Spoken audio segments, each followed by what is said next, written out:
But I'm gonna race her. Oh, oh, she's too slow.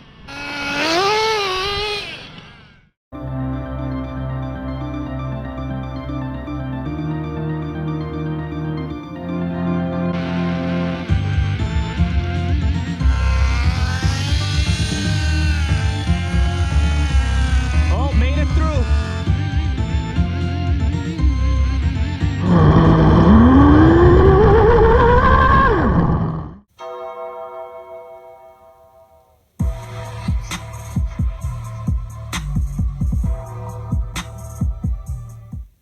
Some of you guys have been asking me, well, how fast is this Nitro Drift car?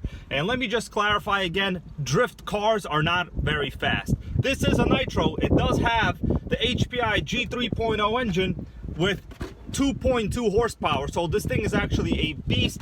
I think what I'm going to do today is put on these foam tires. And we'll probably do a speed test on this. We will see. I'm hoping maybe it'll get around 30. They do say this has an optimized drift transmission, and I know I said before that it looks like a basic transmission to me, and yeah, it is a basic transmission, but I think what they're meaning is it is low geared. That's probably what they mean. There is no other way to optimize a transmission for drifting a Nitro car other than having to gear it really, really low. And I have run this on regular street tires previously in another video of mine like a couple years ago. It was quite fast. These are the cheapest, you know, mounted tires you could possibly get on eBay. I think I paid like $15 for them at the time. They're as basic and generic as possible, you know, normal looking black rim, 12mm hub, and they fit just fine. The guy who drove the actual Nissan Skyline Drift right over here, you know, he did have a tire sponsorship with Falcon. That's all you could tell. It says Falcon on the tire itself, which is plastic in this case. But I'm not him. I'm not sponsored. In fact, I had to pay for my own boat on Banggood just the other day. So check this out. Yeah, I am going to get a brushless boat. Pretty cool. I always wanted a fast brushless boat. This is a good one to start out with. It's like $100 after a 10% coupon code that I had. So yeah, I'm looking forward to the boat. Normally, I'm only into the land RC just because boating, you know, it requires a lake. But guess what, guys? I have a damn ocean right behind me. So yeah, taking a brushless boat to the ocean, you're gonna have to do a lot of extreme maintenance, but I don't have a lake that's accessible to me. I did go to a lake the other day where you know, I talked about some stuff, but yeah, I don't think I'm allowed to actually drive an electric brushless boat in that lake. I'm gonna be swarmed by like a whole group of different types of cops, and in current conditions the cops might be threatening to quit. But guess what? I think they have pretty much ironclad contracts where even if they don't show up to work, they are probably still gonna get paid. So don't let that fool you. They're not just gonna quit out of the goodness of their morality in their heart. That isn't gonna happen. We all go to work to make money.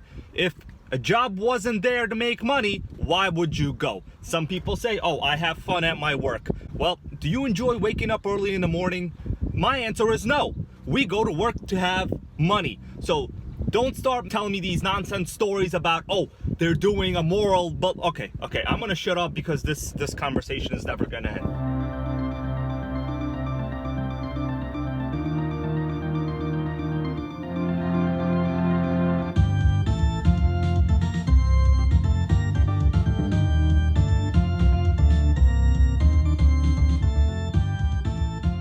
I put the foam tires on. You could tell the ride height is now enormous. This is literally more than double the original ride height, but yeah, it should be okay. You know, I don't mind. What do you guys think about the rim design itself? It reminds me a lot of the Pontiac Fiero style rims. Now I know Pontiac had this cool wheel webbing design like in the 80s to the 90s. It was on the Trans Ams, it was probably on the Firebirds, but in my memory, for some reason the Pontiac Fiero comes to mind. I don't know what it is. Oh, maybe it's because I always wanted one of those. They're such a cool and rare, you know, pretty much crappy car that just that alone, it being mid-engined, is what I like. Maybe this thing is the Pontiac Fiero of the Nitro RC world, because just like the Fiero, this is actually a mid-engine RC. Or you know what? Maybe this is the Porsche of the RC world. I don't know. Put in the comments below. What do you want this to be? A Porsche or a Fiero? I don't know if I'm a Porsche driving type of dude. They tend to be a little bit of a pretentious prick type of personality. That's not me. I roll in my Prius. I drive mid-engine Nitro Drift cars.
Oh man, I like this thing. It makes me want to drift it with the phones, but I don't want to.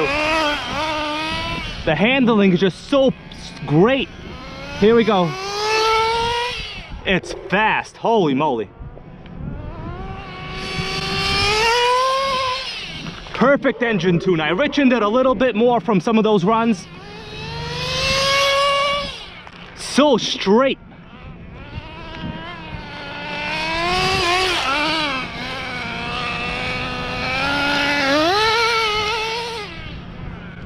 And we need to start a foam tire fund because, man, I can't support my habit. I need to find a car here that wants to race me. And I'm not talking about RC, I'm talking about that Lincoln. Come on, Lincoln, what you got? But I'm gonna race her. Oh, oh, she's too slow. Whoa, almost got myself on that one.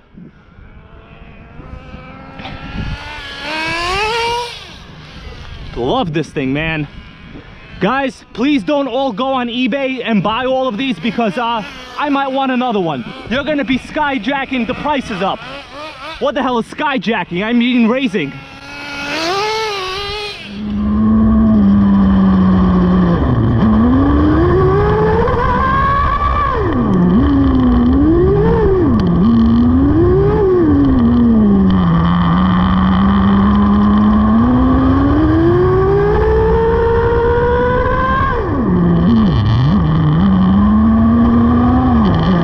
Okay, Nitro Gang, nothing broke, no fatalities. I don't need an actual pit crew right now. My tires are still okay.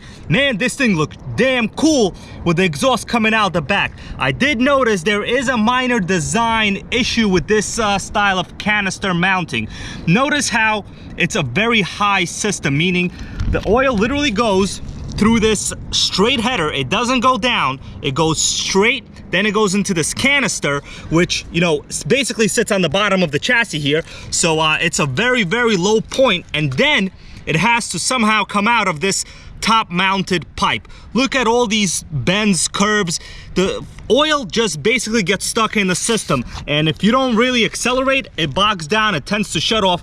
It's pretty hard for it to like even come out of the system the way this is mounted. But if you're on those RPMs, which for a drift car, you're pretty much always going to be on the throttle, that is not going to be an issue. So it looks like HPI even thought of, you know, this exhaust working on this particular chassis and not on other cars, because I've often wondered, how come I can't get a cool rear exhaust thing like this for my other Nitros? Well, it's because you constantly got to maintain the high engine RPM.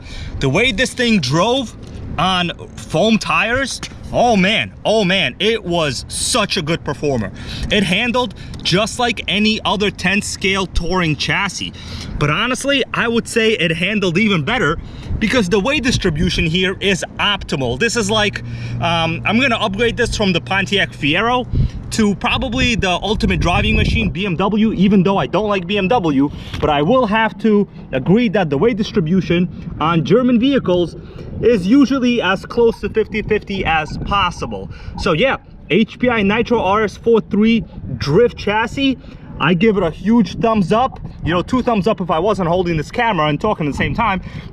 This is gonna be a future collectible, guys. I don't know how many of these there are on eBay, but I can pretty much guarantee you the used ones are selling for more than I paid for this brand new back when it was discontinued. And these things nobody was buying, you know, at the end of like 2015.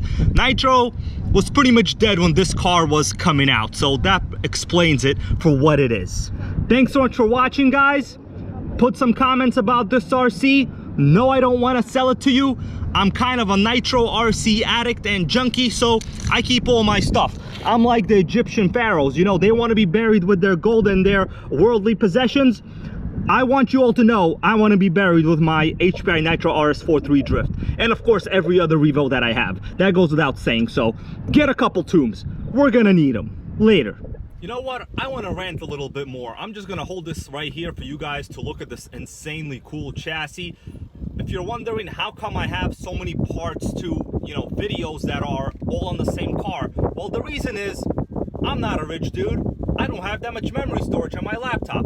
I can't possibly edit such long videos. There's a lot that goes into making videos like this, you know. Sitting in my car talking, this is the easiest part.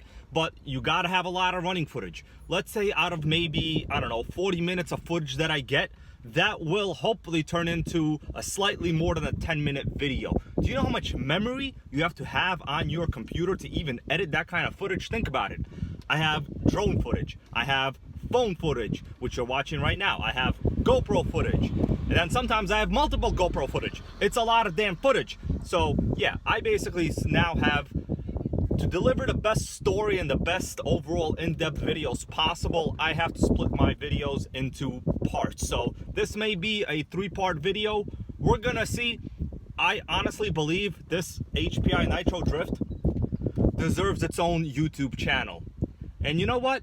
It might actually get its own YouTube channel. It is that special to me. It is that significant. And I think it is that much of a classic piece of HPI Nitro history.